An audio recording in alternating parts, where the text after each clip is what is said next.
Suatu modifikasi itu gimana ya? Pasti rata-rata orang yang melakukan modifikasi suatu mobil maupun barang apapun itu pasti kan dilakukan dengan hati. Betul. Jarang sih ada yang cuma hanya asal atau ikut-ikutan atau prestis lah istilahnya. Iya, betul. Tapi biasanya banyak modifikator itu dilakukan dengan mayoritas ya. Mayoritas. Walaupun ada sebagian yang lakukan dengan prestis gitu.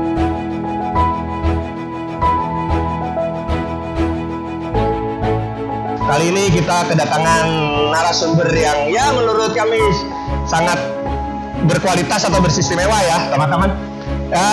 Kita kedatangan salah satu modifikator dari Semarang. Ya, dia juga suka membuat event-event meet up maupun kontes mobil di Semarang. Ya, kita perkenalan, sebelah kanan saya ada Mas Aditya Sani. Monggo Mas.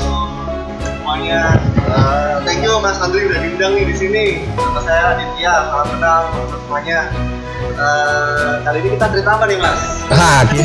Kali ini kita mau menceritakan Mas Adit ini mempunyai salah satu, ya mungkin Mas Adit ini kelahiran tahun 80-an ya. Nah, dia hidup di masa mudanya itu tahun 90-an. Nah, mungkin saat itu dia mempunyai angan-angan atau cita-cita maunya mobil di era-era 90-an yang sangat terkenal saat itu, yaitu, nah ini di belakang kita ada Grid Corolla atau Grid Greco. Mungkin kita ini ada salah satu mobil yang dipunya oleh Mas Adit, betul ya Mas ya? Ini kenapa sih Mas suka sama Greco ini? Ya, jadi ceritanya panjang Mas Andri. Iya, gimana Mas? Ya, karena memang waktu saya kuliah ini saya dibeliin sama orang tua mobil buat kuliah. Oke. Nah, ternyata pilihan orang tua waktu kita andeng-andeng segala macam jatuh ke Toyota Grid Corolla. Oke. Yang ini Mas. Oke. Makanya singkat cerita mobil ini adalah mobil yang ketiga nih. Wah, jadi ada panjangnya juga ya? Iya, Toyota Grid Corolla yang sampai pada akhirnya hari ini nih bisa hadir di sini. Kayaknya memang ini udah polanya di sini gitu ceritanya. Oke. Tapi berawal dari Grid Corolla pertama ini yang mana memang waktu itu masih mencari jati diri nih. Oke. Apa namanya, memang dasarnya saya senang di dunia otomotif. Akhirnya saya kulik-kulik nih Mas. Oke. Kulik-kulik sampai akhirnya masuk ke dalam satu komunitas Grid Corolla Club Indonesia yang akhirnya sedikit banyak memang membantu dalam informasi nih mobil gitu, mulai dari spare part segala macam sampai hal modifikasi. Wah, iya. Terus singkat cerita lagi, setelah berganti tiga kali mobil, gantilah mobil warna merah ini. Gitu. Oke, dari awalnya emang merah Mas atau gimana? Ya, jadi gini, mobil pertama itu warnanya abu-abu. Oke. Pertama kali waktu saya kuliah. Iya. 2006. Oke. Nah, tahun 2006 saya jual lagi di tahun 2010 kalau nggak salah Mas. Oke, lumayan ya, 4 tahun ya. Lumayan 4 tahun. Waktu itu ganti Grid Corolla lagi, cuman belum ini. Kita ganti waktu itu warna hitam. Oke, ya. Hitam. Dipakai di baterai, jual lagi, akhirnya ganti lagi warna hitam. Ini warna merah ini ada di tahun 2013. Oke. Itu mulailah bereksperimen tentang modifikasi. Walaupun memang sebelumnya itu mobil-mobil yang Grid Corolla itu saya sudah mulai memodifikasi, tapi masih yang ringan-ringan sih. Oke Mas, mungkin sebatas pelek dulu ya awalnya. Karena saya pengen sebenarnya untuk mencurahkan semua apa yang sudah saya tahu nih tentang Grid Corolla di mobil ini dan akhirnya nemu. Oke. Nah, singkat cerita lagi, ini mobil saya dapetin memang bukan dalam posisi standar Mas Andri. Oh, jadi bahan atau biasa aja lah ya? Mobil ini saya beli waktu itu sudah posisi setengah jadi. Oke. Nah, jadi sudah ada beberapa aksesoris yang nempel. Saya tidak terusin karena saya disimpan di rumah, masih nyimpen masih nyimpen pas modifikasi yang mana saya nempel semua di sini akhirnya gitu. Sampai pada akhirnya saya beli mobil ini, saya bangun pelan-pelan mulai dari body memang saya dapat warna merah udah seperti ini. Di STNK sih merahnya merah marun sih ya, sebenarnya aslinya merah marun. Sama owner yang sebelumnya sudah dicat warna bright red. Oke. Namanya kode setnya bright red. Terus diterusin dengan tema memang pengennya ngebangun JDM Mas. Oh iya. Itu memang JDM itu lagi booming lah. Wah, Japan domestic market ya. Domestic market karena Grid Corolla ini di luar negara Indonesia banyak banget variannya. Oke. Nah, akhirnya saya ngambil tema BZ Touring ini Mas Andri. BZ Touring itu adalah sebenarnya versi wagonnya yang ada di luar negeri ya. Itu Corolla yang wagon yang ada di luar. Ya, jadi semua dari body part sampai detail-detail yang lain, interior bahkan mesin arahnya udah ke sana nih. Oke. Memang secara kondisi karena memang ini sedan, basically sedan, jadi ada kesamaan sih sebenarnya Mas, kesamaan kayak bumper, side skirt itu hampir sama. Hampir sama ya? Iya, jadi kayak bumper ini sudah kita ganti BZ Touring yang ada pokoknya juga, terus ke samping ada side skirtnya juga ini Mas. Ini sudah ganti juga BZ Touring karena memang pasangannya dari bumper itu, terus headlamp kita ganti yang sama-sama Peugeot tapi yang versi kristal nih, versi kristal yang sehingga memang tampilannya udah bener-bener kayak mendekati wagon nih Mas kalau dari luar. Oke, terus di interior ini door trim-nya yang untuk pintu ini memang bawaannya versi L Touring Mas. Oke. Tidak sama-sama wagon. Oke. Ya, terus sama wagon. Ini satu set sama depan belakang. Jadi door trim depan belakang itu sama, masih satu corak. Jadi coraknya beda dengan yang ada di lokal sini. Terus untuk joknya, yang bedanya kenapa itu Mas ya? Coraknya Mas. Coraknya ya? Jadi door trim itu kan tengahnya ada kayaknya memang coraknya beda. Antara lokal sama JDM ya? Sama JDM. Nah, yang JDM ini coraknya agak beda ya, warna biru, terus ada kayak batik-batiknya. Oke. Joknya diganti dengan Recaro yang kebetulan Recaro Trend Series ini coraknya hampir sama dengan door trim. Oh, iya. Kebetulan warnanya satu seri ya? Warnanya satu seri. Orang kadang menyalahartikan nih, wah ini jok sama door trim satu ini Mas, ya sebenarnya beda. Ininya batikannya beda, terus memang Recaro ini juga aftermarket ya, bukan OM bawaannya BZ Touring gitu. Oke. Ya, terus untuk setir sendiri diganti yang TRD. Memang kebetulan di mobil ini selain di convert di versi BZ Touring atau yang versi wagon, ada tuner-tuner yang memang saya aplikasikan di sini malah TRD. Yes. Kita menginjak setir ini udah kita ganti TRD, speedometer juga TRD. Asli ya, bukan yang ini iya. Terus klaster kita ganti semua. Segala macam. Paling interior sih itu aja Mas. Dari peleknya pakai apa aja Mas, dari kaki-kaki ya Mas ya? Iya, dari kaki-kaki shockbreaker pakai standar sih Mas sebenarnya. Terus untuk supaya agak-agak pendek kita pakai lowering kit Mas. Lowering kit itu memang per yang memang dikhususkan untuk Grid Corolla yang setelannya memang agak-agak rendah. Oke. Nah, lowering kit ini kita pakai merek itu. Terus perubahan yang lain mungkin ada di belakang yang aslinya memang mobil ini kan tromol nih Mas. Udah kita ganti disc brake. Disc brake supaya agak-agak pakem lah ya.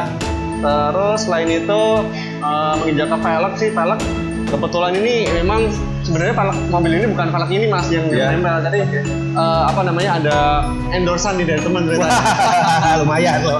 Jadi velg ini pakai Fox T37. Velgnya nggak pernah salah ya. Trek 15 nggak pernah salah katanya. Ya. Terus untuk bannya pakai Cambero SX2. Terus lock nut-nya pakai NK. Ya. Itu aja sih Mas, paling kalau kayak kaki selain itu masih bawaan standar semua ya.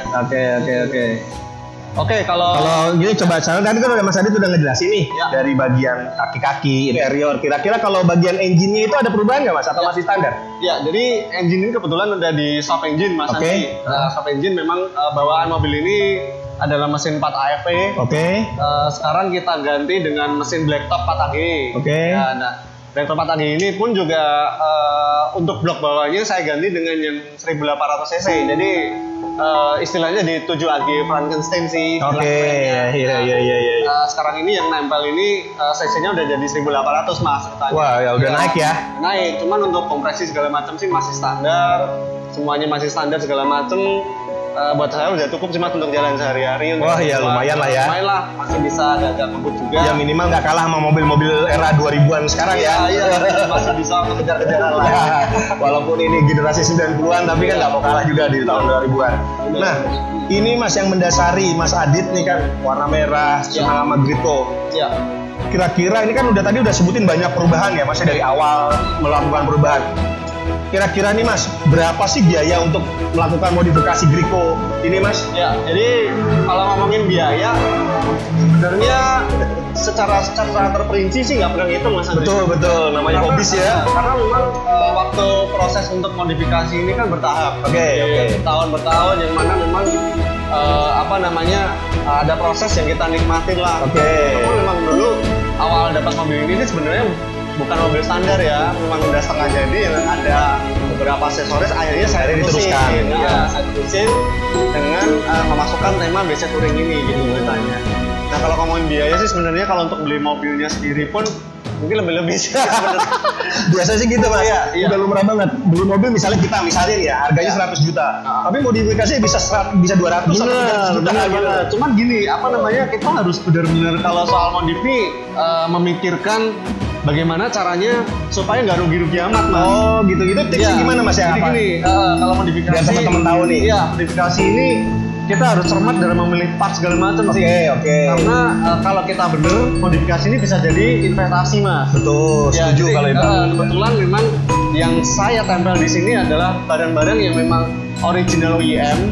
Yang mana kalau misalnya saya pengen ganti atau pengen udah kayak dijual salah satu partnya, masih ada yang mau nampung. Ya betul. Ya, dan semakin lama bertahun-tahun ini barang-barang ini semakin susah, semakin sulit betul. Yang artinya pasti harganya semakin tinggi. Betul. Nah itu aja sih, makanya bukan karena saya anti merek ya, tapi memang saatnya kita mencoba untuk smart aja sih dalam memodifikasi. Jadi jangan sampai merusak atau mungkin bahkan nanti merubah dari fungsionalitas mobil.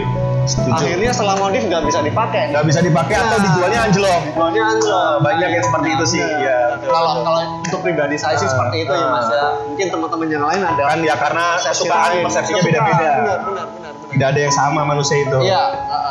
Nah, gitu Mas Andri. Gini Mas Adit. Ya. Kira-kira nih Mas, kalau misalnya nih, tadi kan Mas Adit bilang misalnya investasi, mobil itu investasi ya. Benar. Nah, saya bertanya lagi nih. Kira-kira nih Mas, kalau misalnya mobil ini kan mobil Mas Adit udah berapa tahun memiliki kira-kira? Kalau yang untuk merah ini yang sih mungkin 7 tahun sih. Nah, udah 7 tahun tiba-tiba nih Mas, ada orang tertarik lalu nawar. Kira-kira Mas Adit dan harganya cocok misalnya ya, kita nggak usah. Nah, itu kira-kira hatinya Mas Adit gimana ya Mas? Kira-kira nih ya. Jadi gini Mas, sebenarnya mobil itu historinya banyak. Nah, iya pasti gitu.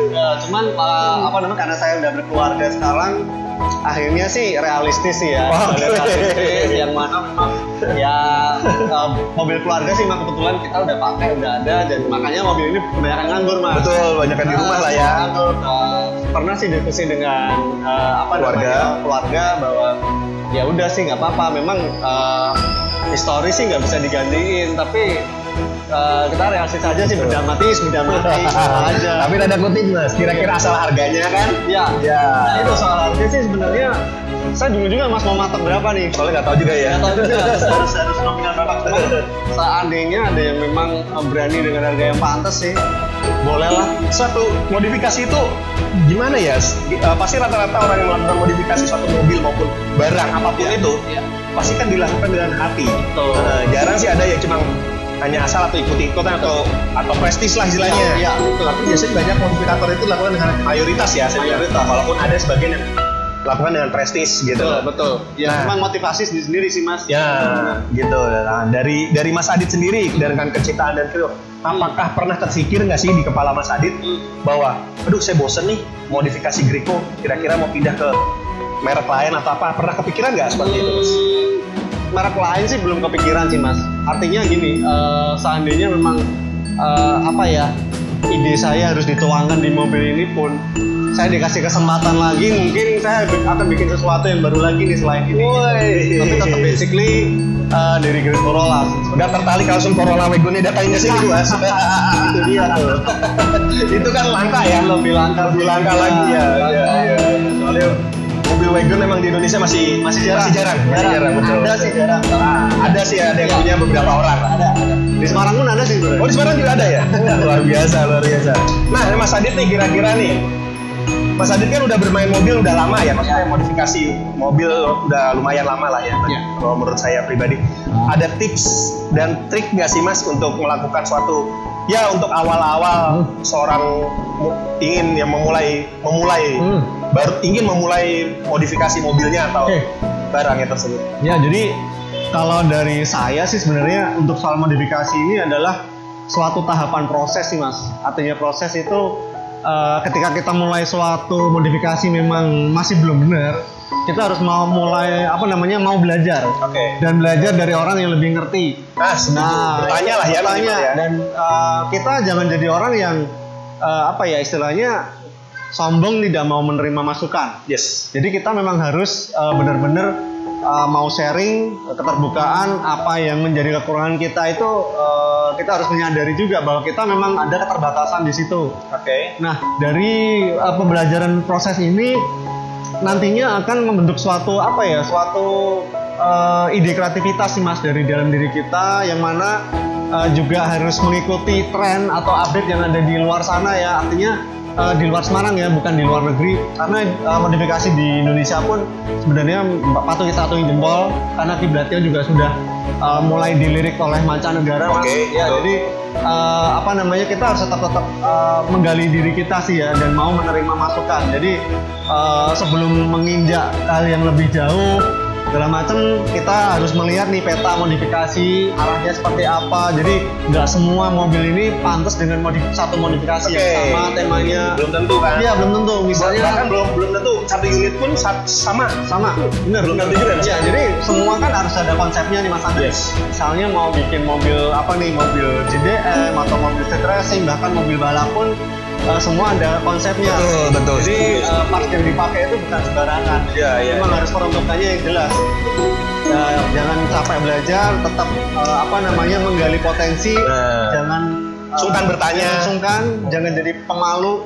Jadi feel free aja deh. Kayak Mas Adit pun, saya tanya dia tetap ngungkap gitu loh. Iya dong. Gitu Mas Andri. Oke, terima kasih teman-teman Mas Adit atas pembicaraan ya menurut saya menarik ini.